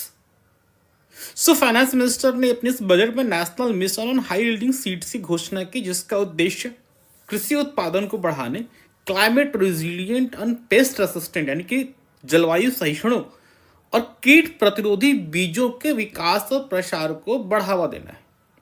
इस mission के तहत 100 से अधिक नई seeds variety को commercial use के लिए जारी किया जाएगा। साथ ही 1500 करोड़ का बजट सीड बायोटेक्नोलॉजी के R&D मतलब रिसर्च एंड डेवलपमेंट के लिए आवंटित किया गया है। साथ ही 10 लाख जम्स प्लाज्म लाइंस के साथ एक नया जम प्लाज्म बैंक स्थापित किया जाएगा, जिससे भारत की future food and nutritional security को सुनिश्चित किया जा सके। सो एक बार हम समझते हैं कि भारत में इस तरह के सीड्स की जरूरत क्यों है, और एक एक करके सारे पॉइंट्स को डिटेल में समझने का प्रयास करते हैं। सबसे पहले जो भारत में लो क्रॉप इल्ड की समस्या है, इससे पहले बात करते हैं। भारत की कृषि उत्पादकता वैश्विक औसत से 30% कम, और इसका मुख्य कारण पारंपरिक बीजों यानी कि ट्रेडिशनल सीड्स पर डिपेंडेंसी है। Apart from dependency on traditional seed, climate change and soil fertility का गिरावट is continuously affecting the crop yield. FAO की 2023 की रिपोर्ट बताती है कि भारत में औसतन गेहूं और चावल का उत्पादन प्रति हेक्टेयर 3 से 4 टन है, जबकि चीन और अमेरिका में यह 6 से 8 टन प्रति हेक्टेयर तक पहुंच जाता है। इसका कारण है कि उन देशों में हाई इल्ड और क्लाइमेट रेजिलिएंट सीड्स को बड़े पैमाने पर अपनाया गया है, जिससे उनकी प्रोडक्टिविटी तेजी से बढ़ रही है। सो अगर भारत एग्रीकल्चरल सेक्टर में ग्लोबल कॉम्पिटिटर बनना चाहता है तो उसे अपने सीड टेक्नोलॉजी और जेनेटिक रिसर्च पर अधिक निवेश करना होगा। इसी उद्देश्य से सरकार ने 1500 करोड़ की राशि हाई यील्डिंग, पेस्ट रेसिस्टेंट और न्यूट्रिएंट रिच सीड वैरायटीज के R&D के लिए आवंटित की है। अब हम एक दूसरे कॉन्सेप्ट पे आते हैं इसी के अंतर, जैसे हमने जस्ट अभी बात किया जर्मप्लाज्म बैंक। जर्मप्लाज्म बैंक और सीड बायोटेक्नोलॉजी कैसे भारत को फूड और न्यूट्रिशनल सिक्योरिटी दिलाएगी, इस पे आकर बात करते हैं। भारत ने पहले से ही national bureau of plant genetic resource यानी NBPGR के तहत एक जर्मप्लाज्म बैंक है, लेकिन इस मिशन के तहत दूसरा germplasm bank 10 lakh germplasm lines के साथ स्थापित किया जाएगा, जिससे भारत में फ्यूचर सीड डाइवर्सिटी और क्रॉप रेजिलियंस को सुनिश्चित किया जा सके। सबके दिमाग में चल रहा होगा सर ये जर्मप्लाज्म बैंक होता क्या है। जर्मप्लाज्म बैंक का मुख्य उद्देश्य यह होता है कि जितने भी रेयर, दुर्लभ और हाई यील्डिंग सीड वैरायटी जिनको संरक्षित किया जाए और एग्रीकल्चरल क्राइसिस के समय किसानों को एडवांस सीड्स उपलब्ध कराए जा सके। वर्ल्ड इकोनॉमिक फोरम 2023 की रिपोर्ट बताती है कि जिन देशों ने अपने जर्मप्लाज्म बैंक और सीड बायोटेक्नोलॉजी में निवेश किया वहां की एग्रीकल्चरल प्रोडक्टिविटी 40% तक बढ़ गई। उदाहरण के लिए नॉर्वे का स्वालबार्ड ग्लोबल सीड वॉल्ट दुनिया का सबसे बड़ा जर्मप्लाज्म बैंक है, जिसने जलवायु परिवर्तन और खाद्य सुरक्षा के दौरान एग्रीकल्चरल सस्टेनेबिलिटी सुनिश्चित करने में अहम भूमिका निभाई है। एक किताब है जैक क्लॉपिनबर्ग की, फर्स्ट द सीड। किताब का नाम है फर्स्ट द सीड। यह किताब बताती है कि सीड बायोटेक्नोलॉजी किसी भी देश की फूड सिक्योरिटी और एग्रीकल्चरल ग्रोथ के लिए सबसे बड़ा गेम चेंजर साबित हो सकता है। अगर भारत को कृषि क्षेत्र में आत्मनिर्भर बनना है तो उसे अपने सीड R&D इंफ्रास्ट्रक्चर को ग्लोबल स्टैंडर्ड पे विकसित करना होगा। अब क्या अगर हमने इस लेवल का सीड विकसित कर लिया, मतलब हाई यील्डिंग और पेस्ट रेसिस्टेंट सीड, तो यह किसानों की लागत कम कर सकता है कि नहीं कर सकता? ये भी तो पॉसिबल है ना कि इस तरह का सीड्स सब बनाने से सीड्स हमारे महंगे हो जाए। Indian council of agriculture research ICAR के 2023 की रिपोर्ट बताती है कि अगर किसानों को पेस्ट रेसिस्टेंट और डिजीज टॉलरेंट सीड्स उपलब्ध कराए जाएं तो उनके पेस्टिसाइड्स कॉस्ट में 30 से 40% तक की कमी आ सकती है। सरकार इस मिशन के तहत हाई यील्ड और डिजीज रेसिस्टेंट वैरायटीज को विकसित कर रही है, जिससे किसानों को कम लागत में ज्यादा उत्पादन मिल सके और कृषि व्यवसाय अधिक लाभकारी, प्रॉफिटेबल बन सके। और अगेन मैंने पहले रेफर किया है green revolution theory of Norman Borlaug. अगर किसी देश की कृषि में हाई यील्डिंग सीड वैरायटीज को बढ़ावा दिया जाए, ये थ्योरी कहती है कि अगर किसी देश की कृषि में हाई यील्डिंग सीड वैरायटी को बढ़ावा दिया जाए तो वहां food security, farmers income and economic growth में सस्टेनेबल डेवलपमेंट संभव है। अगर भारत इस मॉडल को सफलतापूर्वक अपनाए तो यह देश की कृषि अर्थव्यवस्था को पूरी तरह से बदल सकता है। एक और बात हमने कही थी कि इस तरह के R&D करने से, इस तरह के हाई यील्डिंग सीड्स डेवलप करने से फूड सिक्योरिटी, न्यूट्रिशनल सिक्योरिटी मिलेगी। हमें माइक्रो न्यूट्रिएंट रिच सीड्स को भी डेवलप करने की जरूरत है, क्योंकि भारत में जो कुपोषण की समस्या है वो बहुत बृहद स्तर पे है। भारत में कुपोषण यानी कि माल न्यूट्रिशन अभी भी एक सीवियर चैलेंज है। NFHS national family health survey 5 की रिपोर्ट बताती है कि भारत में 35% बच्चे अभी भी कुपोषण का शिकार है, और इसकी एक बड़ी वजह है लो न्यूट्रिएंट फूड कंजम्पशन। इसी बात को ध्यान में रखते हुए सरकार ने इस मिशन में micro nutrient rich seed varieties को शामिल किया है, जिससे किसानों को सिर्फ क्वांटिटी में नहीं बल्कि क्वालिटी में भी बेहतर उत्पादन मिल सके। वर्ल्ड बैंक की 2023 की रिपोर्ट बताती है कि जिन देशों ने बायो फोर्टिफाइड सीड्स को अपनाया वहां की कृषि उत्पादकता बढ़ने के साथ साथ पोषण स्तर, न्यूट्रिशनल लेवल्स में भी सुधार हुआ है। उदाहरण के लिए golden rice, vitamin A enrich rice होता है golden rice, iron rich wheat ने अफ्रीका और दक्षिण पूर्व एशियाई देशों में पोषण स्तर को बेहतर बनाने में अहम भूमिका निभाई है। अगर भारत बायो फोर्टिफाइड और न्यूट्रिएंट रिच सीड्स को तेजी से अपनाए तो यह कुपोषण की समस्या को हल कर सकता है और साथ ही एग्रीकल्चर प्रोडक्टिविटी को भी सस्टेनेबल बना सकता है। अगर national mission on high yielding seeds को सही तरीके से लागू किया जाए तो यह भारत के कृषि क्षेत्र में सबसे बड़ी तकनीकी क्रांति होगी। It will be the biggest agricultural technological revolution given if it is implemented in letter and spirit. Because इस योजना का सबसे बड़ा फायदा होगा पॉइंट नंबर 1 कि भारतीय किसानों को climate resilient and high yielding seeds मिलेंगे जिससे उनकी फसल की पैदावार और आय दोनों बढ़ेगी। नंबर 2, कीटनाशकों और उर्वरकों की लागत यानी पेस्टिसाइड एंड फर्टिलाइजर कॉस्ट में कमी आएगी जिससे किसानों को ओवरऑल प्रॉफिटेबिलिटी बढ़ेगी। थर्ड, बायो फोर्टिफाइड सीड से पोषण स्तर में सुधार आएगा जिससे भारत की फूड एंड न्यूट्रिशनल सिक्योरिटी मजबूत होगी। And fourth, germs plasm bank से रेयर और क्लाइमेट रेजिलिएंट क्रॉप वैरायटी को संरक्षित किया जाएगा जिससे भविष्य में एग्रीकल्चरल क्राइसिस से बचाव संभव होगा। अगेन चैलेंजेस के कुछ ये होंगे। नंबर 1 कि हाई क्वालिटी सीड्स की अवेलेबिलिटी सुनिश्चित करना होगा क्योंकि इस सीड्स की अवेलेबिलिटी बहुत बड़े बृहद लेवल पर नहीं हो पाएगी तो स्कीम की फेलियर होने की संभावना बहुत ज्यादा है। Number 2, apart from availability it's second is accessibility. Again छोटे किसानों तक नई सीड वैरायटीज को अवेयरनेस और अडॉप्शन को बढ़ावा देना भी एक बड़ी समस्या होगी। And third, agriculture R&D infrastructure को और अधिक मजबूत करने की जरूरत होगी। अगर इसको सही से कर लिया जाए so Bharat will become pioneer of new agricultural technological revolution. Now let's move to the next scheme. Fisheries expansion and exclusive economic zone EEZ utilization. So finance minister ने fisheries expansion EEZ utilisation scheme की भी घोषणा की जिसका उद्देश्य भारत की समुद्री संपदा का पूर्ण उपयोग करना और डीप सी फिशरीज को प्रमोट करना है। भारत दुनिया के मछली उत्पादन और मत्स्य पालन एक्वाकल्चर में दूसरे स्थान पर है और सी फूड एक्सपोर्ट्स की कुल कीमत 60,000 करोड़ रुपए प्रति वर्ष है। सो इस मिशन के तहत अंडमान निकोबार और लक्षद्वीप के डीप सी रिसोर्सेज को सस्टेनेबल तरीके से उपयोग करने के लिए एक नया मरीन पॉलिसी फ्रेमवर्क तैयार किया जाएगा। इसके अलावा तटीय राज्यों में 1000 प्लस मछली पकड़ने वाले फिशिंग हार्बर्स को आधुनिक सुविधाओं से लैस करने के लिए इंफ्रास्ट्रक्चर सपोर्ट दिया जाएगा। सो एक बार हम भारत के EEZ के बारे में समझते हैं और समझते हैं कि ये जो रिसोर्स है हमारा, ये रिसोर्स कैसे हमने अंडर यूटिलाइज किया हुआ है। भारत का EEZ लगभग 2.02 मिलियन वर्ग किलोमीटर तक फैला हुआ है लेकिन इसका महज 10% हिस्सा ही डीप सी फिशिंग के लिए उपयोग किया जा रहा है। FAO की 2023 की रिपोर्ट बताती है अगर भारत अपनी पूरी EEZ क्षमता का उपयोग करे तो अगले 5 वर्षों में मरीन एक्सपोर्ट्स में 25% की वृद्धि हो सकती है। वर्ल्ड बैंक की 2023 की रिपोर्ट भी इसी बात पर संकेत देती है कि अगर deep sea fishing sustainable agriculture and modern cold chain infrastructure को बढ़ावा देकर भारत का सी फूड एक्सपोर्ट अगले दशक में 2 गुना हो सकता है।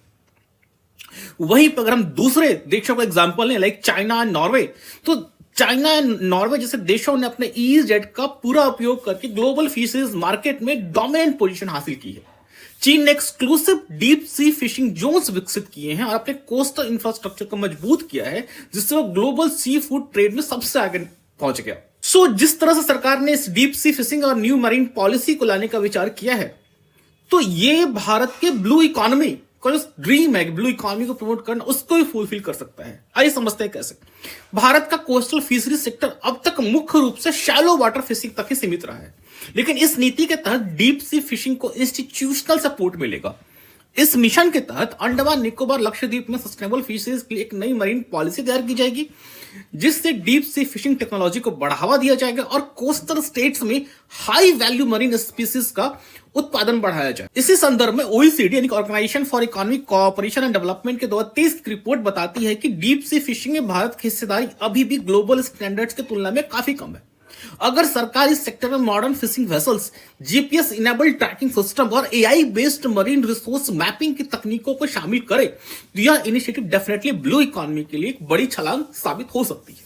गुंटर पॉली की किताब है द ब्लू इकोनॉमी और यह किताब बताती है अगर कोई देश अपने समुद्री संसाधनों को सस्टेनेबल तरीके से उपयोग करता है तो यह उसकी ब्लू इकोनॉमी को उसकी इकोनॉमी को ट्रांसफॉर्म कर सकता है।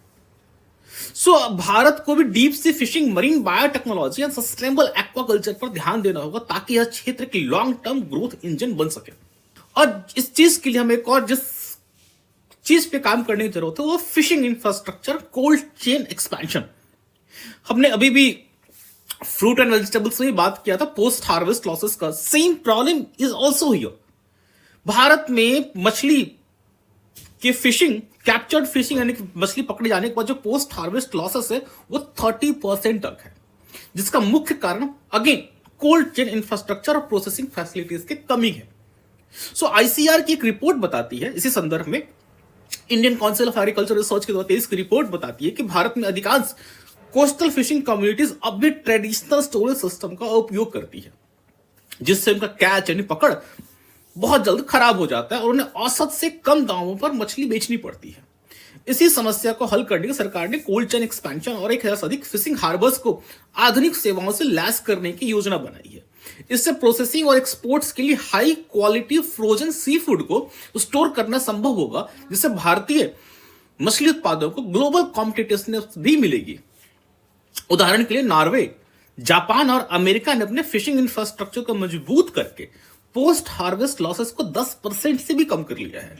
अगर भारत भी इसी मॉडल को अपनाए तो कोस्टल फिशिंग कम्युनिटीज की आय में भारी वृद्धि हो सकती है। इसी संदर्भ में I would like to again refer to the book of Harold Smith की किताब है food and innovation the global future. बताती है cold storage and supply chain modernisation से किसी देश का सी फूड एक्सपोर्ट कॉम्पिटिटिवनेस बढ़ सकता है। भारत और ग्लोबल फिशरीज मार्केट में अपनी स्थिति मजबूत करनी है तो उसे अपनी फिशिंग इंफ्रास्ट्रक्चर और प्रोसेसिंग यूनिट्स को विश्व स्तरीय बनाना होगा। सो अब आते हैं अपने लास्ट कंक्लूडिंग इस स्कीम पे कि क्या यह स्कीम भारत के ब्लू इकोनॉमी मॉडल को ग्लोबल लेवल पे सफल बना सकता है। सो अगर fisheries expansion is and utilisation को सही तरीके से लागू किया जाए, यह भारत के कोस्टल स्टेट्स और फिशिंग कम्युनिटी के लिए गेम चेंजर साबित होगा। इस योजना के सबसे बड़े फायदे होंगे फर्स्ट की डीप सी फिशिंग और ईजेट यूटिलाइजेशन से भारत का मरीन एक्सपोर्ट अगले 5 वर्षों में 25 to 30% तक बढ़ सकता है। नंबर 2, कोल्ड चेन इंफ्रास्ट्रक्चर के विस्तार से पोस्ट हार्वेस्ट लॉसेस 30% से घटकर 10% तक आ सकते हैं। नंबर 3, मॉडर्न फिशिंग हार्बर्स से कोस्टल फिशिंग कम्युनिटीज को बेहतर प्रोसेसिंग और एक्सपोर्ट अपॉर्चुनिटीज मिलेंगी। नंबर 4, अंडमान निकोबार लक्षद्वीप के डीप सी रिसोर्सेज को सस्टेनेबल तरीके से उपयोग करके ब्लू इकोनॉमी को मजबूत किया जा सकता है। और इन सारे स्कीम से अगर हम सागर माला के साथ में कन्वर्जेंस मिला दें, डेफिनेटली एक बहुत ही बड़ा सिनर्जी क्रिएट होगा, जिससे ये दोनों एक दूसरे को म्यूचुअली फीड करेंगे। हालांकि कुछ चैलेंजेस भी हैं। नंबर 1, डीप सी फिशिंग में इन्वेस्टमेंट एंड टेक्नोलॉजिकल अपग्रेडेशन की जरूरत पड़ेगी, क्योंकि deep sea fishing it's a very technology intensive. So number 1 point ये हुआ कि इन्वेस्टमेंट एंड टेक्नोलॉजिकल अपग्रेडेशन की जरूरत पड़ेगी। नंबर 2, कोल्ड चेन इंफ्रास्ट्रक्चर और प्रोसेसिंग फैसिलिटी के संचालन के लिए स्किल्ड वर्कफोर्स को तैयार करना होगा, जिसकी हमें अभी जरूरत है। एंड नंबर 3, फिशिंग कम्युनिटीज को नई टेक्नोलॉजी और एक्सपोर्ट मार्केट ट्रेंड से जोड़ने के लिए ट्रेनिंग और अवेयरनेस प्रोग्राम्स चलाने होंगे। अगर हमने ये सब कर लिया तो डेफिनेटली ये इनिशिएटिव भारत की कोस्टल इकोनॉमी को सस्टेनेबल ग्रोथ की दिशा में लेके जा सकता है। चलिए ठीक है, अब let's move to the next is a mission for cotton productivity. So again finance minister has announced mission for cotton productivity to improve the productivity and production of cotton in India. So पहले हम अगर बात करते हैं कि भारत भले ही दुनिया में कपास उत्पादन में शीर्ष देशों में से हो, लेकिन हमारी कपास की उपज यानी कॉटन यील्ड वैश्विक औसत से 30% कम है। और यही कारण है कि वित्त मंत्री ने मिशन फॉर कॉटन प्रोडक्टिविटी घोषणा की, जिससे न केवल कपास की पैदावार बढ़ेगी बल्कि फाइबर क्वालिटी में भी सुधार होगा और किसानों को अधिक लाभ मिलेगा। भारत में कपास की औसत उपज 447 किलोग्राम प्रति हेक्टेयर, जबकि वैश्विक औसत 787 केजी पर हेक्टेयर है। चीन और अमेरिका जैसे देश जहां 1500 किलोग्राम प्रति हेक्टेयर तक का उत्पादन कर रहे हैं, वहीं भारत अब भी पारंपरिक तरीकों पर निर्भर है।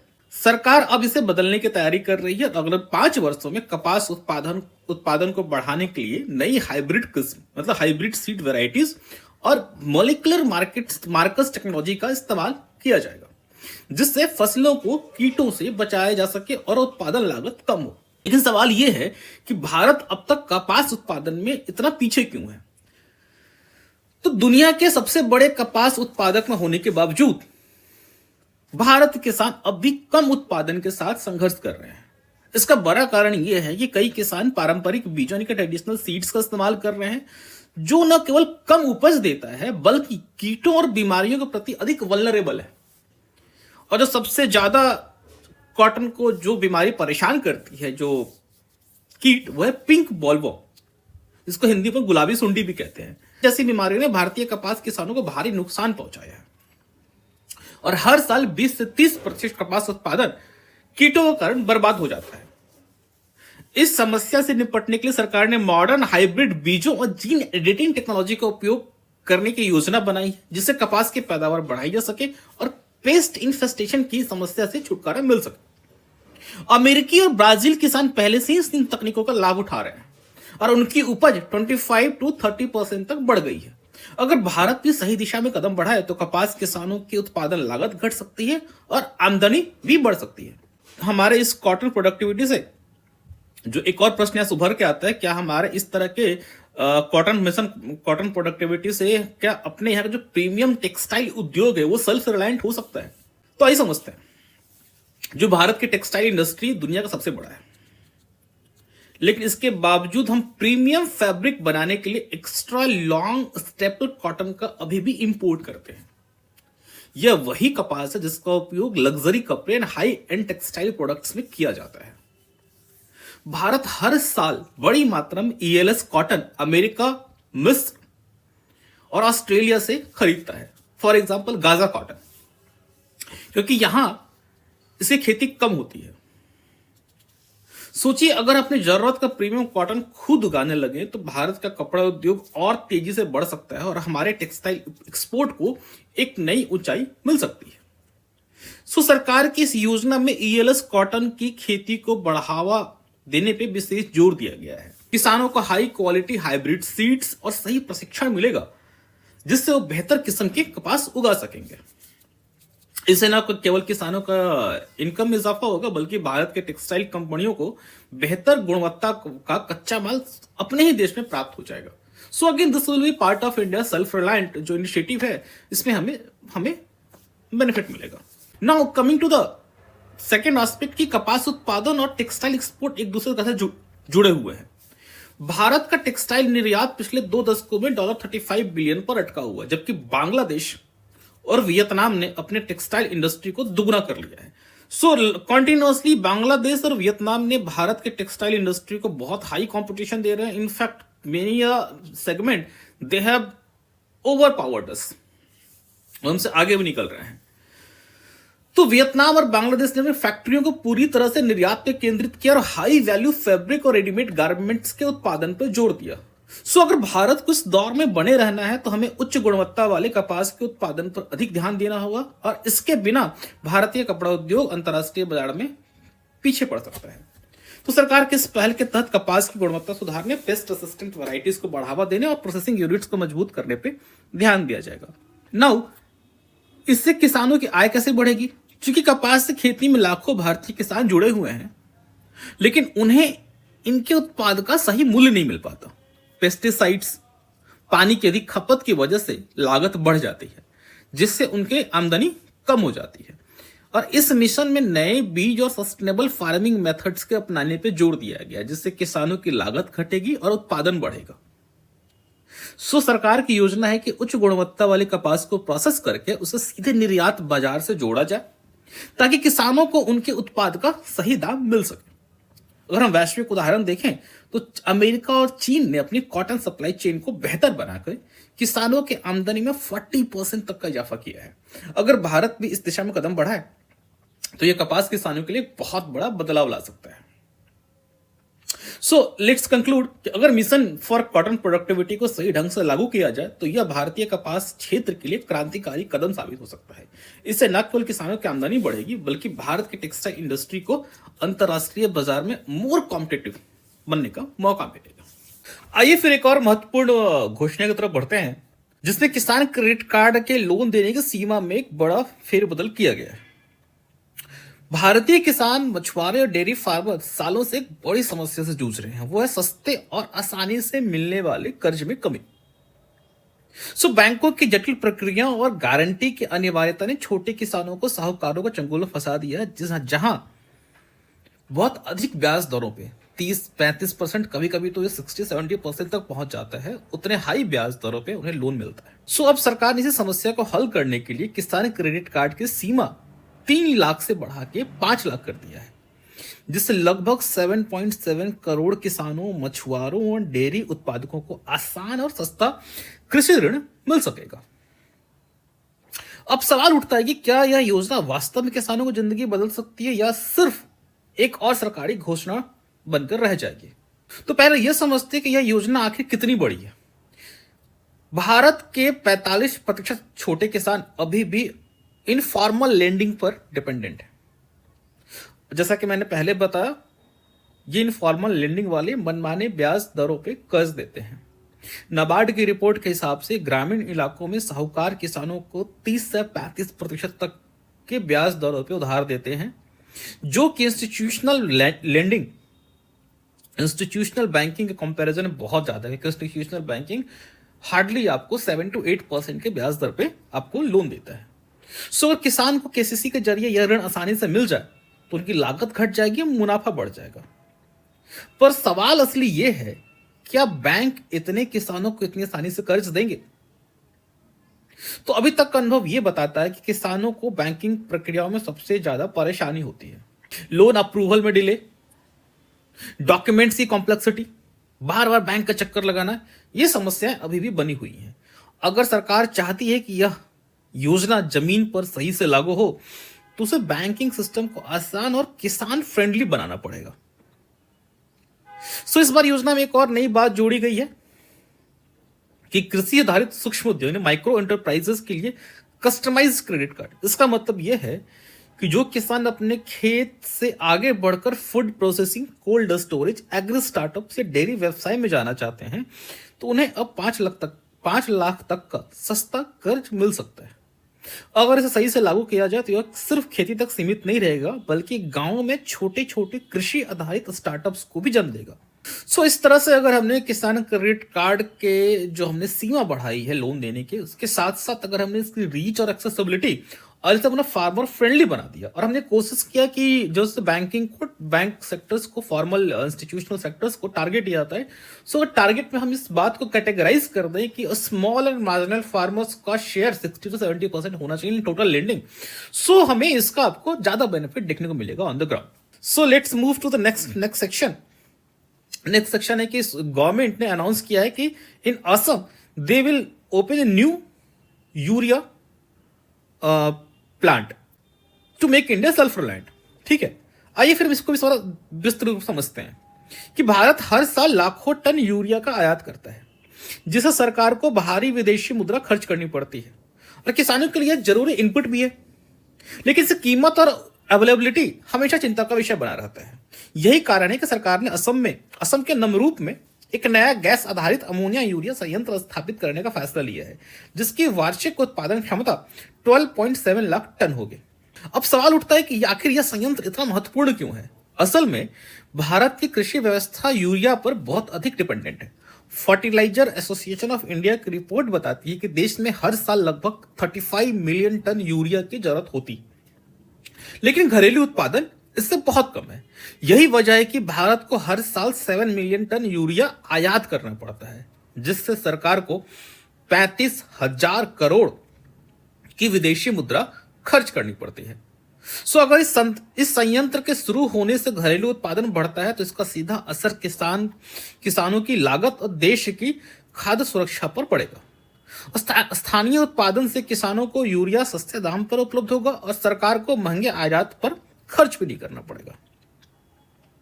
सो अगर हम इस पर्टिकुलर संयंत्र की बात करें, पर्टिकुलर प्लांट के बारे में बात करें, तो यह भारत के फूड सिक्योरिटी किस हद तक स्ट्रांग कर सकता है। सो इस बात को समझने के लिए हमें यह समझना होगा कि यूरिया सिर्फ एक उर्वरक नहीं बल्कि भारत की कृषि अर्थव्यवस्था की रीढ़ है। राष्ट्रीय खाद्य सुरक्षा मिशन की रिपोर्ट बताती है कि 60% से अधिक किसानों की फसल उत्पादन सीधे यूरिया के उपलब्धता पर डिपेंड करती है। अगर यूरिया महंगा हो जाए या अनुपलब्ध हो जाए, अनअवेलेबल हो जाए, तो उसका सीधा असर फसलों की पैदावार पे पड़ता है। यह संयंत्र सिर्फ उत्पादन नहीं करेगा, बल्कि यह पूर्वोत्तर भारत के किसानों को यूरिया की स्थिर आपूर्ति सुनिश्चित करेगा। अभी तक भारत में यूरिया उत्पादन के ज्यादातर संयंत्र उत्तर और पश्चिम भारत में केंद्रित हैं। इससे पूर्वोत्तर राज्यों तक यूरिया पहुंचाने में समय और लागत दोनों अधिक लगते हैं। जब ये नया संयंत्र पूरी तरह से चालू होगा तो इसके फायदे पूरे पूर्वोत्तर भारत के किसानों को मिलेगा। यह परियोजना सार्वजनिक निजी भागीदारी यानी कि पब्लिक प्राइवेट पार्टनरशिप मॉडल के तहत बनाई जा रही है, जिसमें सरकार और निजी कंपनियां मिलकर निवेश कर रही हैं। राष्ट्रीय केमिकल्स एंड फर्टिलाइजर आरसीएफ की इसमें 52% हिस्सेदारी है, जबकि इंडियन ऑयल की 26%। इसके अलावा असम सरकार और ब्रह्मपुत्र वैली फर्टिलाइजर कॉर्पोरेशन का भी इसमें हिस्सेदारी है। सो ये एक अच्छा एग्जांपल भी है पब्लिक प्राइवेट पार्टनरशिप का, ठीक है, और इससे किसानों को भी फायदा मिलेगा। और इसके अलावा यही नहीं, केवल यूरिया ही नहीं बल्कि अन्य उर्वरकों के उत्पादन में भी यह योजना मदद करेगी। भारत में डीएपी यानी कि डाई अमोनियम फॉस्फेट और अन्य फॉस्फेट आधारित उर्वरकों की बहुत अधिक मांग है, लेकिन इसका उत्पादन सीमित है क्योंकि इसका मुख्य जो कंपोनेंट है जिससे इसका प्रोडक्शन होता है वो है फॉस्फोरिक एसिड।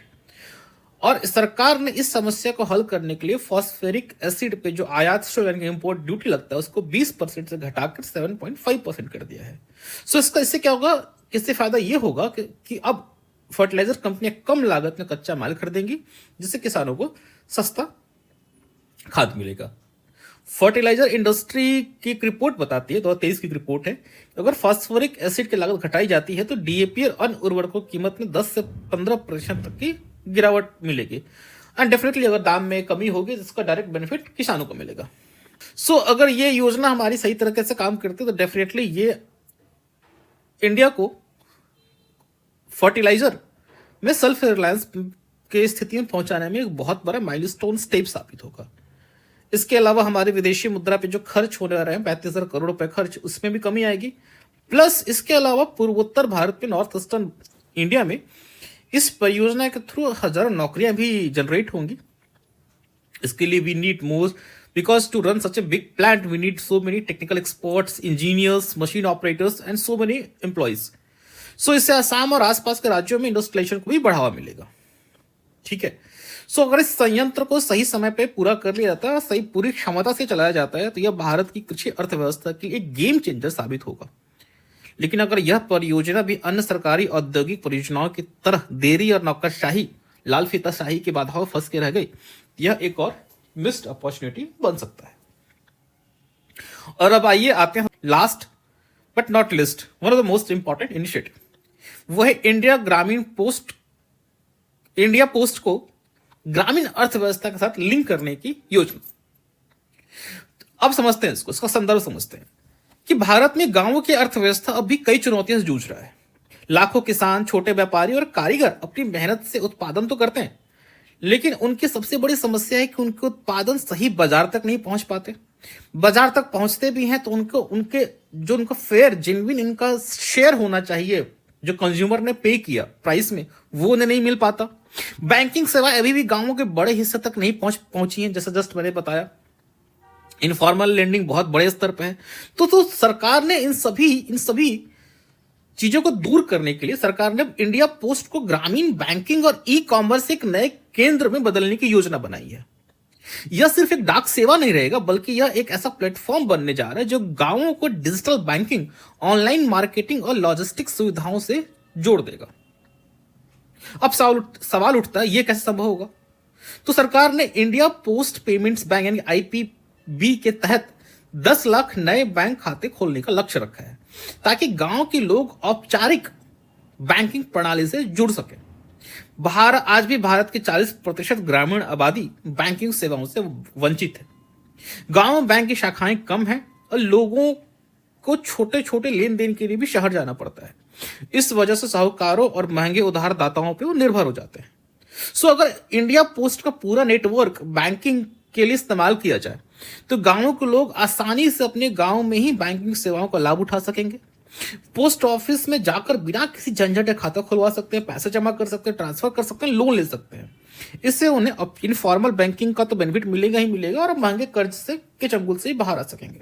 इसके अलावा अभी जो छोटे किसान और ग्रामीण कारीगर हैं, अपने उत्पादों को बेचने के लिए पूर्ण रूप से बिचौलिए पे निर्भर है। मान लीजिए कोई किसान जैविक अनाज मतलब ऑर्गेनिक फार्मिंग करता है, या फिर कोई महिला एसएचजी ग्रुप है और वो हैंडीक्राफ्ट्स प्रोडक्ट्स वगैरह बना रहे हैं, ठीक है, लेकिन इसको सही दाम में बेचना बहुत मुश्किल हो जाता है। तो यही वजह है कि किसानों और छोटे उत्पादकों को उनके सामान का सही मूल्य नहीं मिल पाता। तो सरकार की योजना है कि इंडिया पोस्ट को एक ई कॉमर्स हब में बदला जाए, जहां किसान, कारीगर, छोटे व्यापारी सीधे ग्राहकों तक अपना सामान बेच सके। सो कल्पना कीजिए कि किसान के पास ना ऑर्गेनिक हल्दी है, टर्मरिक, जिसे वो बाजार में बेचने के लिए गांव से शहर ले जाता है। रास्ते में कई बिचौलिए होते हैं जो हर स्तर अपना मुनाफा जोड़ते हैं और अंतिम किसान को बहुत कम पैसा मिलता है। लेकिन अगर यह किसान सीधे ऑनलाइन अपने उत्पाद को उपभोक्ता यानी कंज्यूमर तक पहुंचा सके तो उसे दाम भी बेहतर मिलेगा, बिक्री भी आसानी हो जाएगी और इंडिया पोस्ट की यूटिलिटी भी बढ़ती जाएगी। सो इंडिया पोस्ट इसी मॉडल को अपनाने जा रहा है और इसमें इंडिया पोस्ट का जो देश भर विशाल नेटवर्क है वो यूटिलाइज होगा। इसके इंडिया पोस्ट के पास में लगभग 1.5 लाख से ज्यादा पोस्ट ऑफिसेस हैं, जिनमें 90% गांवों में स्थित हैं। इन पोस्ट ऑफिस के को अगर हम डिजिटल लॉजिस्टिक हब में विकसित करते हैं, जहां से किसान और छोटे उद्यमी अपने सामान को ऑनलाइन बेच सकेंगे, इसके लिए एक नया ई कॉमर्स प्लेटफॉर्म तैयार किया जाएगा, जिससे ग्रामीण उत्पादों को डिजिटल मार्केट प्लेस से जोड़ा जा सकेगा। Because we need a platform, क्योंकि हमें कहीं ना कहीं वो प्लेटफॉर्म पे अपने प्रोडक्ट को लिस्टिंग तो करनी होगी, जैसा कि अमेजन है, फ्लिपकार्ट है। वैसे ही सिमिलरली एक नया ई कॉमर्स प्लेटफॉर्म बनाया जाएगा जहां पे फार्मर्स अपने प्रोडक्ट को लिस्टिंग करा सकेंगे। जब किसान या कारीगर अपना सामान बेचेंगे तो इंडिया पोस्ट का नेटवर्क इसे तेजी से उपभोक्ताओं तक पहुंचाने का काम करेगा। इससे लॉजिस्टिक्स की समस्या भी हल हो जाएगी और किसान कारीगरों की आमदनी में 20-25% की वृद्धि भी होगी। सो दुनिया के कई देशों ने इस मॉडल को अपनाकर अपने ग्रामीण अर्थव्यवस्था को मजबूत किया है। चीन का ताओबाओ विलेज मॉडल, जिसमें ग्रामीण इलाकों को सीधे ऑनलाइन मार्केट प्लेस से जोड़ा गया, बहुत सफल रहा। इसी तरह यूरोप और अमेरिका में अमेजन और ईबे जैसे प्लेटफॉर्म्स का उपयोग छोटे ग्रामीण व्यापारियों को अंतर्राष्ट्रीय बाजार से जोड़ने में किया गया। भारत में भी यह मॉडल सफल हो सकता है, बशर्ते इसे सही तरीके से लागू किया जाए।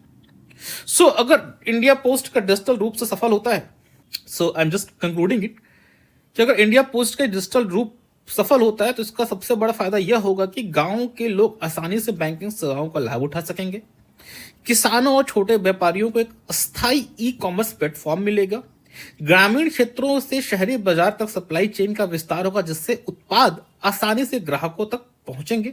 नंबर 4, बिचौलियों पर निर्भरता कम होगी, मिडिल मैन पे, जिससे किसानों को अपनी फसल का बेहतर मूल्य मिलेगा।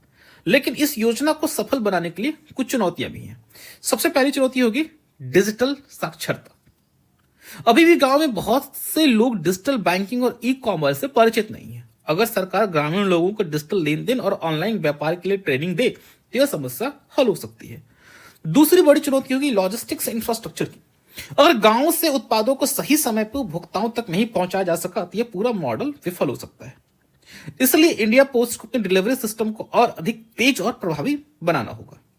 तीसरी चुनौती होगी ग्रामीण उत्पादों को बाजार उपलब्ध कराना, मतलब ग्रामीण उत्पादों को कंज्यूमर तक अवेयरनेस फैलाना, लोग समझें और इस चीज को एक्सेप्ट करें। सिर्फ ई कॉमर्स प्लेटफॉर्म बना देने से समस्या का हल नहीं होगा, बल्कि यह सुनिश्चित करना होगा कि उपभोक्ता गांवों से आने वाले उत्पादों को खरीदने में रुचि लें।